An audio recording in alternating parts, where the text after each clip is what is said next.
आद्य परब्रह्म सदगुरु देव की जय। ओम श्री परमात्मने नमः। સદગ્રંથોમાં શિરોમણી શ્રી યોગ વાસિષ્ઠ મહારામાયણ નિર્વાણ પ્રકરણ ઉત્તરાર્ધ સર્ગ પેજ નંબર 1370 1370 સર્ગ 77મો પ્રલયના મેઘનું ફરીથી વર્ણન।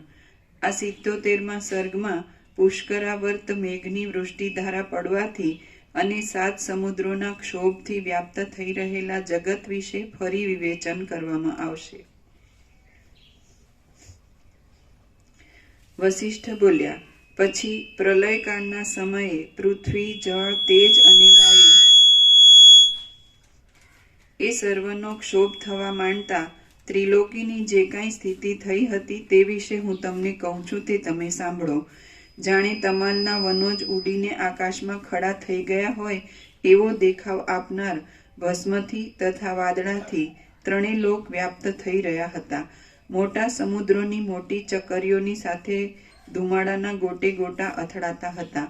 લીલા પદાર્થોનો દાહ થતા અરવિંદ પ્રભુને આવે છે, એ લોકોને પ્રસાદ, પેલો પ્રસાદ આપો, અયોધ્યા રામ મંદિરનો અને મોટા અંબાજીનો, અને એમને વચનાનું 11 આપો। 3 જણ આવ્યા છે।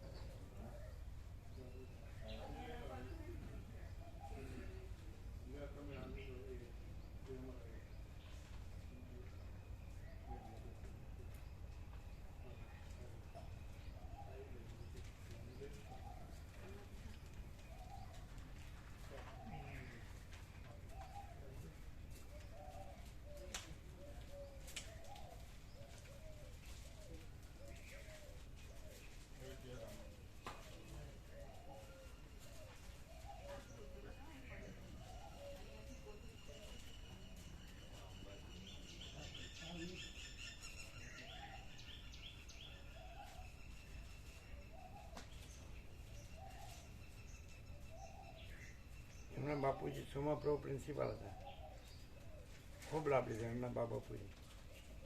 એ 4 ભાઈઓ છે, એમણે પણ લાભ લીધો।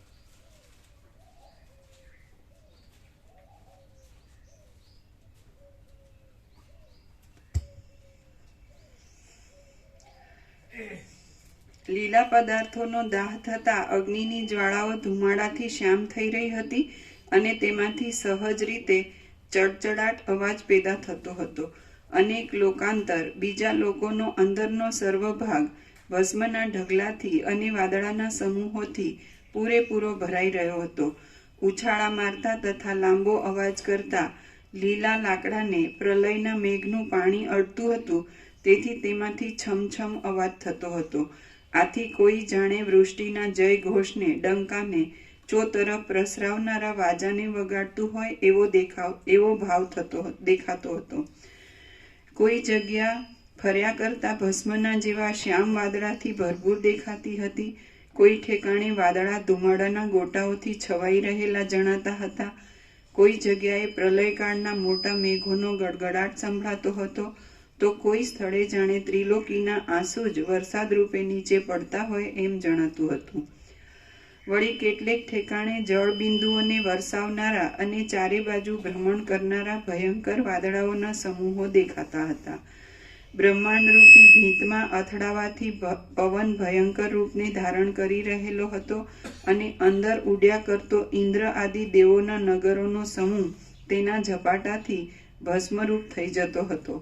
પોતાની નજીક રહેલા પાષાણો પાણી, અગ્નિ તથા પવનથી ફાટતા હતા અને ઉડીને અથડાતા હતા।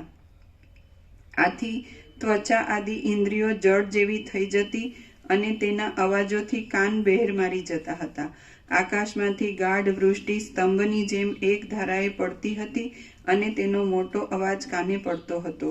એ વૃષ્ટિથી પ્રલયકાળના અગ્નિ શમી જતા હતા। જેમ આકાશ ભયંકર વાદળા વડે પૂરાઈ જાય છે, તેમ બધા સમુદ્રો, ગંગા નદી પણ જેના એક તરંગ જેવી કહેવાય છે એવી અનેક નદીઓના સમૂહો વડે પૂરાઈ ગયા હતા। ત્યારે સૂર્યો જાણે તમાલ વૃક્ષના પત્રોના સમૂહની નીચે લટકી રહેલો પુષ્પોનો ગુચ્છો હોય એવા આકાશમાં રમણીય જણાતા હતા. તે તપતા સૂર્યો જાણે પ્રલયકાળના મેઘોના સમૂહને તેના આધાર સાથે ચૂસતા હોય તેમ જણાતા હતા. પર્વતો, દ્વીપો અને નગરો પર્વતમાંથી નીકળતી નદીઓના સમૂહોમાં તણાઈ જતા હતા અને પર્વતો પ્રલયકાળના પ્રચંડ પવનનો ઘાટો ક્ષોભ થવાને લીધે કૂટાઈ જતા હતા. એકબીજામાં પરસ્પર વિગ્રહ કરવાથી ઘણા કષ્ટે પણ માંડ રોકી શકાય એવા ચક્કરીઓના જેવા આકારવાળા છેવટે નીચે પડનારા અને વ્યગ્ર થઈ રહેલા ઉગ્ર ગ્રહણથી તેમજ તારાગણથી આકાશની અંદર પૃથ્વીમાં ફરતા ઉંબાડિયા કરતા બમણો ઝબકારો જોવામાં આવતો હતો. ચારે તરફ વાયા કરતા પ્રચંડ પવન વડે ઉછળ્યા કરતા અને જળના મોટા પર્વતો જેવા દેખાતા તરંગોના પરસ્પર પછડાવાથી પર્વતો ફાટી જતા હતા. મહાપ્રલયમાં પર્વતો છિન્ન ભિન્ન થઈ જવાથી તેના પ્રાંત ભાગોની ભૂમિ તળેટી પણ નિર્માલ્ય થઈ ગઈ હતી. ઘાટા બિંદુઓને ધારણ કરી રહેલા અને અશ્રુધારાની પેઠે વરસાદ વરસનારા પ્રલયકાળના વાદળા આકાશમાં બહુ ઘટ્ટપણાને પામ્યા હતા. તેથી સૂર્યનારાયણના કિરણોનો સમૂહ ઢંકાઈ ગયો હતો. સર્વ ઠેકાણે અંધકાર પથરાઈ રહ્યો હતો અને અંધારાથી આખું ત્રૈલોક્ય પૂર્ણ રીતે વ્યાપ્ત થઈ રહ્યું હતું. પોતાનો પૃથ્વીરૂપી આશ્રય શિથિલ થઈ જવાથી ખંડ ખંડ થઈ ગયેલા પવનમાં વહ્યા કરતા અને ઉખડી ગયેલી કિનારીઓવાળા પર્વતો સમુદ્રોમાં આવી પડતા હતા અને આળોટતા હતા. તેથી તે સમુદ્રો ખીચોખીચ ભરાઈ ગયા હતા. એકબીજામાંથી ઉત્તરોત્તર ઉત્પન્ન થનારા તરંગોએ ઊંચા ફેંકેલા પાષાણોથી મેઘને ખંડિત કરનારા સમુદ્રની પેઠે ગુગવાટો કર્યા કરતા અને પોતાના પ્રચંડ શબ્દથી ગંભીર દેખાતા પ્રલયકાળના પવનોને લીધે દિશાઓના તટો શૂન્ય જેવા જણાતા હતા. કર્ણકટુ શબ્દ કરનારા પ્રલયકાળના વાદળારૂપી હાથોને બ્રહ્માંડરૂપી વક્ષસ્થળમાં પછાડી આખું ત્રિલોક સમુદ્રની અંદર સર્વ ડૂબી જતા જાણે છાતી કૂટી રોતું હોય તેમ જણાતું હતું. ખંડ ખંડ થઈ જઈ આકાશમાં ઉડ્યા કરતા પોતાના સ્વભાવ પ્રમાણે અંતરિક્ષમાં રહેલા પરસ્પર મિશ્ર થઈ ગયેલા અને નીચેના ભાગમાં જળના સ્પર્શથી રહિત સ્વર્ગલોક, પાતાળલોક તથા ભૂલોક વડે આખું આકાશ વીંટાઈ રહેલું હતું. મરી ગયેલા, અધમુઆ થઈ રહેલા, બળી ગયેલા અને અડધા બળેલા અંગવાળા દેવો તથા દાનવો પવનથી ભેગા થઈ જતા હતા અને એકબીજાને દેખી પૂર્વના વેરને સંભાળી પરસ્પર સંહાર કરવા માટે આયુધો ફેરવતા હતા. પ્રલયકાળના પવને ઉડાડેલા લોકાંતરો, બીજા લોકોરૂપી જૂના ઘાસો પોતામાંથી જ ઉત્પન્ન થયેલી ભસ્મ વડે પવનને ધોળો કરી નાખતા હતા અને અર્જુનવાત, એક જાતના વાત રોગના નામને જાણે બરાબર સાર્થ કરી દેતા જણાતા હતા. સાર્થની નીચે ટાંચ છે. અર્જુનવાતનો શબ્દાર્થ કરતા ધોળો વાયુ એવો થાય છે તો એ શબ્દનું નિરર્થકપણું ન રહેતા સાર્થપણું થવાની ઉત્પ્રેક્ષા ગ્રંથકારે કરી છે એમ ટીકાકાર જણાવે છે.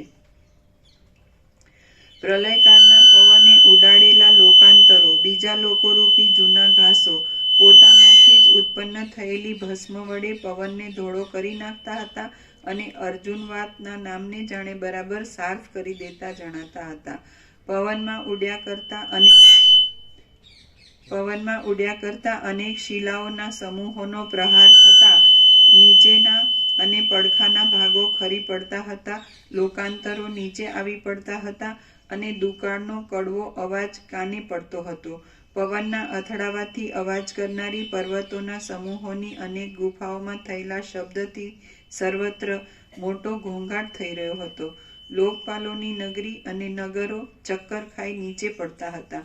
દૈત્યોની પેઠે કર્કશ શબ્દ કરી રહેલા પવનો વનના સમૂહોને આકાશમાં તાણી જતા હતા અને કેમ જાણે આખું ત્રિલોક એ વન સમૂહ રૂપી ગોખો વડે વીંટાઈ રહ્યું હોય એમ જણાતું હતું.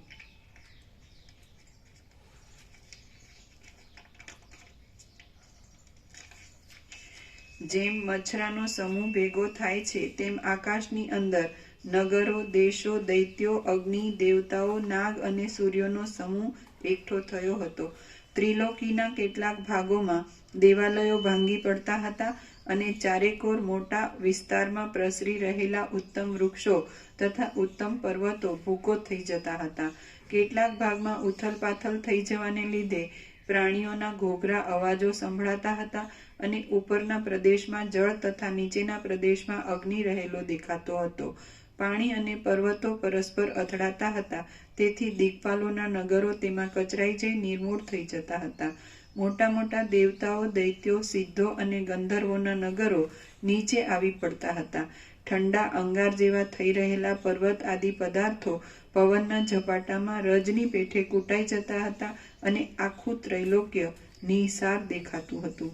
વરસાદના જળની પેઠે રત્નો વડે ખણખણાટ કરનારા દેવતાઓના અને દૈત્યોના નગરો ભીંતો સાથે આકાશમાં ભમતા રહી છેવટે હેઠા પડતા હતા. આકાશ સાગરો વડે ભરપૂર થઈ રહ્યું હતું, તેમજ સપ્તલોકના મંદિરોથી પણ તે પૂર્ણ દેખાતું હતું.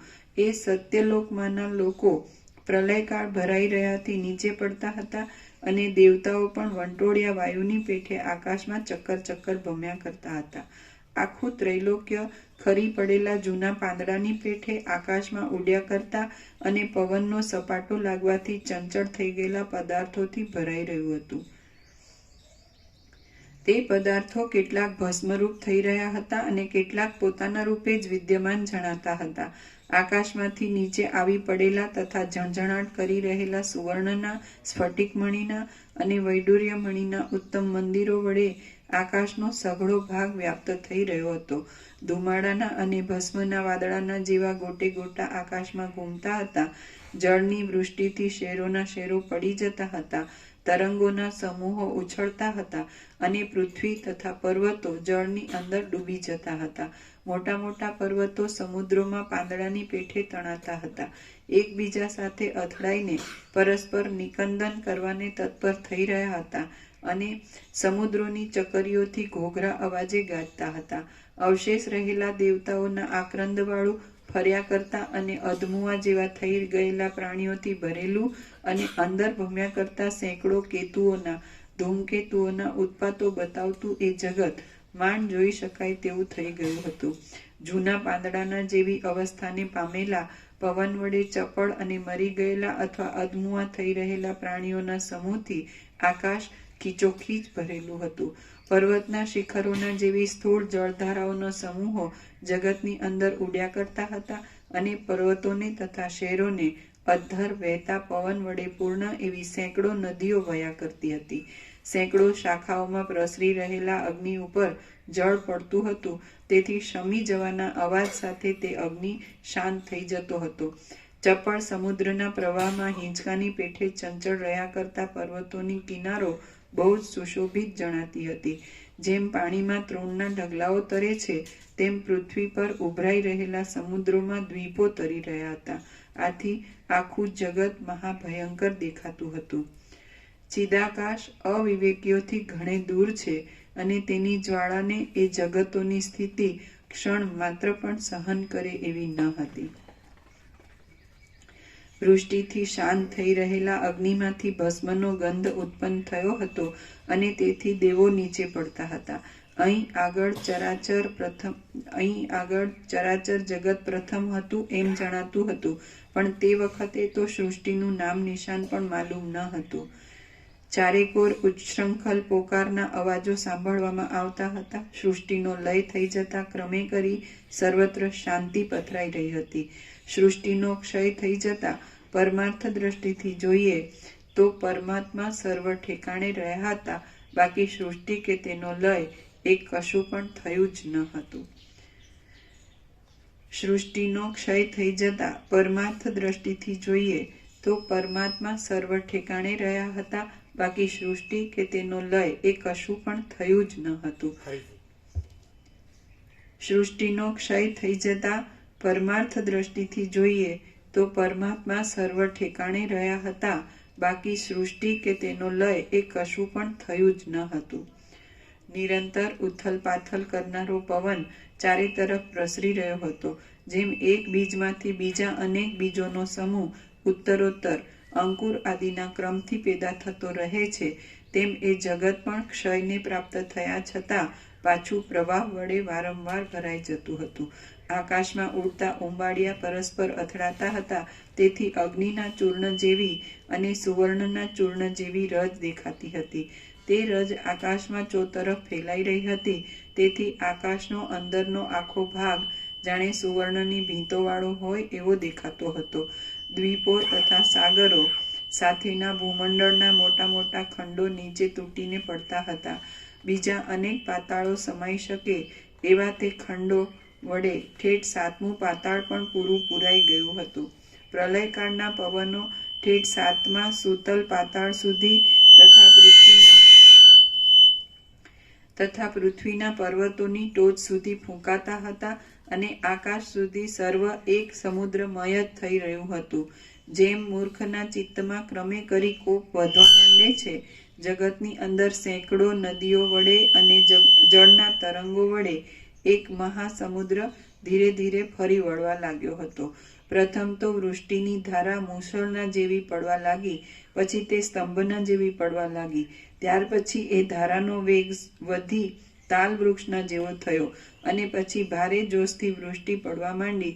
છેવટે તે વૃષ્ટિના મોટી નદીના પ્રબળ પ્રવાહના જેવા ધોધવાઓ પડવા લાગ્યા, અને 7 દ્વીપોમાં તથા આખા ભૂલોકમાં એક સમાન રીતે મદોન્મત્ત મેઘો ફેલાઈ રહ્યા. જેમ શાસ્ત્ર અને સજ્જનોની સંગતિથી અનેક આપત્તિઓને આપનારું દ્રઢ અજ્ઞાન શાંત થઈ જાય છે, તેમ એ વૃષ્ટિ વડે દાહ ઉત્પન્ન કરનારો અગ્નિ શાંત થઈ ગયો. જેમ શાસ્ત્ર અને સજ્જનોની સંગતિથી અનેક આપત્તિઓને આપનારું દ્રઢ અજ્ઞાન શાંત થઈ જાય છે, તેમ એ વૃષ્ટિ વડે દાહ ઉત્પન્ન કરનારો અગ્નિ શાંત થઈ ગયો. જેમ બાળકોની કુક્રીડાથી શુદ્ધ બીલાનું ફળ નાશ પામે છે, તેમ આખું આ બ્રહ્માંડ નાશને પ્રાપ્ત થઈ ગયું. તેથી અંદરના સર્વ પદાર્થો ઉથલ પાથલ થઈ ગયા.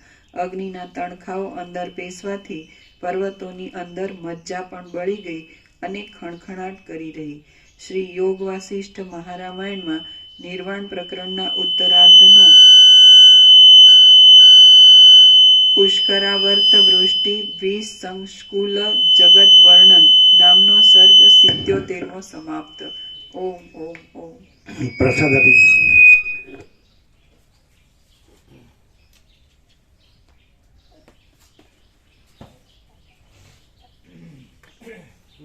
શું છે? નિત્ય નૂતન પ્રકાશ.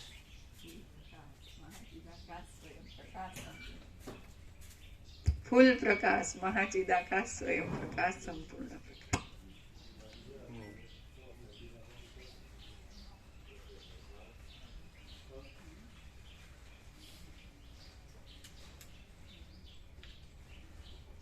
આમ નિર્મળતા શીતળતા અનુભવાય છે ને, આખી આમ ભરપૂર છે ને. કૈવલ્ય પરમ નિર્મળતા, પરમ શીતળતા. એ તો 4 AC ના બોક્સ મૂક્યા છે, એટલે કેટલા ચાલુ રાખો છે એટલે રાત્રે? એક જ બધા ઓછા ભાઈ તો ના, પણ અમુક જણા તો કે હું આમ આગો વયો જાઉં છું. એવા પ્રભુ કે હું આગો રહું, ગોવા પ્રભુ પેલા ગોવા પ્રભુ કે હું આગો રહું, એટલે વસ્તુ આવે.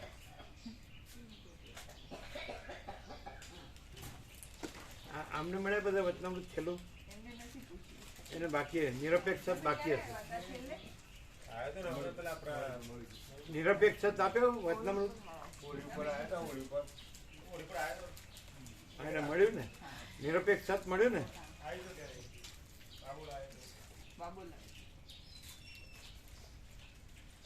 ના પણ આમે જુઓ, ખરેખર રાત્રે શીતળતા જ થઈ જતી હોય, સવારે તો એકદમ શીતળ મસ્ત. અત્યારે જુઓ, અત્યારે નિર્મળતા શીતળતા હે ને. તો અમે ઓળતા નથી. બારી બારણા ખુલ્લા હોય, પછી પંખા બંધ કરવા પડે. એસી તો ચાલુ કરાય જ નહીં.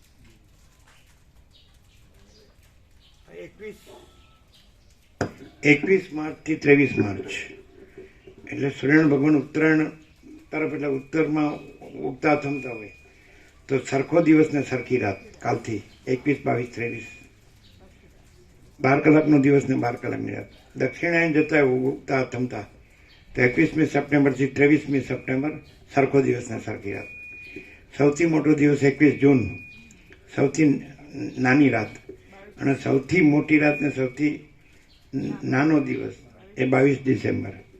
તો કેટલું અહીંયા જે જગ્યામાં બધું ખુલ્લું હોય અને કોઈ અંદરનું બહારનું કોઈ પ્રદૂષણ ન હોય અને સૂર્યનારાયણ ભગવાન આકાશ આખું 24 કલાક એટલે ખુલ્લું દેખાતું હોય અને સૂર્યનારાયણ ભગવાન પણ ઉગતા ઉદયથી અસ્ત સુધી આખા દર્શન થતા હોય, તો એ જગ્યા એટલે સમજવાનું કે પણ એ તો આમાં જરાય આગળ પાછું ન થાય તો એ જ છે, કારણ કે એ જ છે, બીજું છે જ નહીં, આગળ પાછું થનારું છે જ નહીં. બીજું કે જે એ કહેવું આવ્યું હતું કે દાખલા તરીકે જે કાંઈ નથી એવી જે વિવર્ત ભ્રાંતિવાળો હોય, વિકલ્પ અથવા તો દ્વૈત અથવા તો વિવર્ત એક જ છે બધું, તો આખા પ્રકાશમાં તો એ કાંઈ છે નહીં, એટલે આખા પ્રકાશમાં એ કાંઈ નડતી નથી. પણ એ કાંઈ નથી એવી વિવર્ત ભ્રાંતિ, એ વિવર્ત ભ્રાંતિને પોતાને જ નડે છે અને એ કાંઈ નથી. ન સમજાય ને? કાંઈ નથી એવી દ્વૈત ભ્રાંતિ કે વિકલ્પ ભ્રાંતિ કે ચંચળતા ભ્રાંતિ કે વિવર્ત ભ્રાંતિ કે, તો કાંઈ નથી એવી, એ કાંઈ નથી. આ આખો સૂર્યનારાયણ ભગવાનમાં એ કાંઈ નથી, તો સૂર્યનારાયણ ભગવાનમાં એ નડતી નથી, પણ એ પોતે કાંઈ નથી એવી વિવર્ત ભ્રાંતિ, વિવર્ત ભ્રાંતિને પોતાને જ પોતામાં નડે છે. ખ્યાલ આવે છે? અને એ અહીં ક્લિયર થઈ જાય વસિત પ્રકાશથી કે કેવળ પ્રકાશ, આખો પ્રકાશ જ છે, ભરપૂર, અનંત, ભરપૂર. કોઈ જગ્યા ખાલી નથી, રજે બીજી જગ્યા નથી, રજે બીજી વસ્તુ નથી, તો એ પછી ભરપૂર જ રહેશે.